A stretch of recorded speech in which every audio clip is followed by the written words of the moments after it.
आप मेरे पास आते हो, मैं बात सुनता हूँ। मुझे आपने कहा मैं मीटिंग छोड़कर यहाँ आ गया, हालांकि जम्मू की मीटिंग इंपॉर्टेंट मीटिंग थी, मिलने वाला था, लेकिन आप लोगों ने आने वाले म्यूनसिपैलिटी इलेक्शन में सब ने एक साथ होना है। हम मुश्तरका फैसला करेंगे और छोटे जाती मफाद में आकर हम फिरका परस्त ताकतों को यहाँ से कामयाब नहीं होंगे। इस बात का आपको वादा करना पड़ेगा। वादा है, वादा है। देखो एक बात समझो नमरदार साहब, एक बात समझो, एमपी आपका, हम सबके पीरो मुर्शद मियां अल्ताफ साहब, एमएलए आपका, एमपी और एमएलए की एक ही लाइन है। अब काउंसलर अगर आप कहीं और का चुन लोगे तो नुकसान होगा ना। तो क्यों ना एमएलए, एमपी और काउंसलर तीनों एक ही लाइन के हों।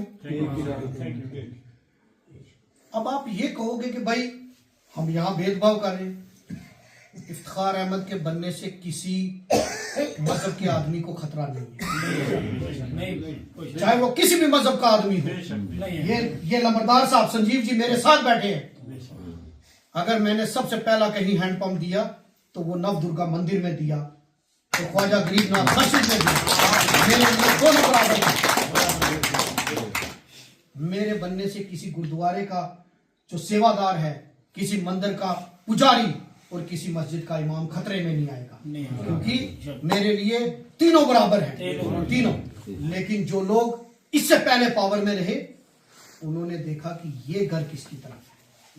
अगर ये घर ऊपर है तो कट हो गया नीचे, और ये यहां नहीं, मैं मुरादपुर गया वहां भी यही हालत है। मैं डांगरी गया, नरेगा के काम तक नहीं उन्होंने किए। और आज वो कहते हैं कि हम सबका साथ, सबका विकास और सबका विश्वास की बात करते हैं। आप कहते हैं कि आप डिस्ट्रिक्ट वाइस प्रेसिडेंट थे, क्या आपके जज्बात, आपका जमीर उनके बीच में बैठ के आपको सोच नहीं आती? आज मैं यहां बैठा हूं, क्या मेरी तकरीर ये है कि हम किसी जात और किसी मजहब की बात करें? बिल्कुल अवाम की बात, हम अवाम की बात कर रहे हैं। लेकिन वो जब बात करेंगे तो वो देखेंगे कि यहाँ क्या बात करनी है। अगर एक जात के लोग होंगे तो वो वैसी बात करेंगे। इसलिए मैं आपसे ये बात कहूंगा इलेक्शन में भी कि मुझे आप लोगों को इकट्ठा होना पड़ेगा, हमें मुंह तोड़ जवाब देना पड़ेगा, और इकट्ठे आपने जिस तरीके से आपने मुझे एकजुट होकर जताया, आप अपना यहाँ से काउंसलर भी जताओगे। और मैं आपको यकीन दिलाता हूं कि आपकी हर काम मैं नीचे और ऊपर नहीं करूंगा। अगर नीचे में कोई कमी है वो भी मैं ही करूंगा, क्योंकि वो भी मेरे ही वोटर हैं, वो भी मेरे ही वोटर हैं।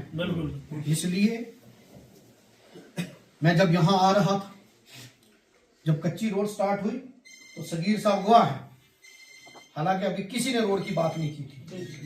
मैंने कहा जनाब ये रोड तो बड़ी बुरी हालत है, ये बनानी पड़ेगी। बिल्कुल बोला, अपने पीए साहब को बोला ये नोट कर। जब मैं चल के आया तो मैंने तारों की हालत देखी। मैंने पानी का पूछा कि पानी का क्या है, तो मैं आपको यकीन दिलाता हूं मस्जिद के पास एक हैंडपंप।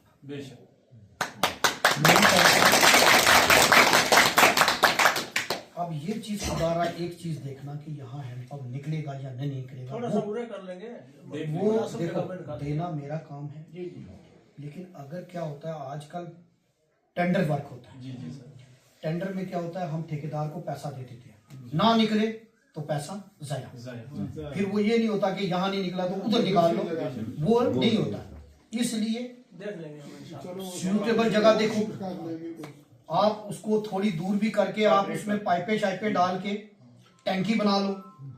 मेरी तरफ से एक हैंडपंप जो है इस मस्जिद शरीफ को है, और उसके लिए भी आपको और रोड की ये जो हालत है, यहाँ रोड तो है ही नहीं,